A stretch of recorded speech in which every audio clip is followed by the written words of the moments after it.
We have talked about this fruit many times here on the channel. It is considered by many a superfood, alkaline and full of benefits to the body. Avocado is making itself more and more present in our daily lives.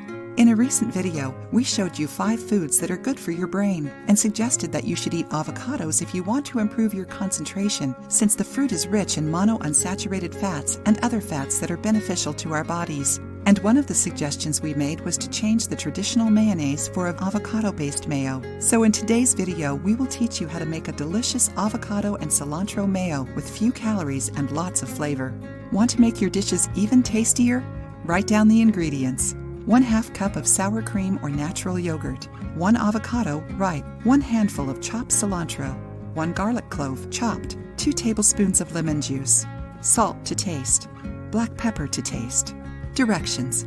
In a food processor, add sour cream or yogurt, avocado, cilantro, garlic, and lemon juice. Blend until smooth. Add salt and pepper to taste. Done! Store the mayo in a closed container in the fridge and eat whenever you want to. This mayo is good for 3 to 4 days if kept under refrigeration. Use it on snacks, potatoes, salads, and even on hamburgers. It makes everything delicious. Do it and tell us what you think. If you liked the video, give it a thumbs up and share it with your friends. For more recipes and tips, subscribe to the channel.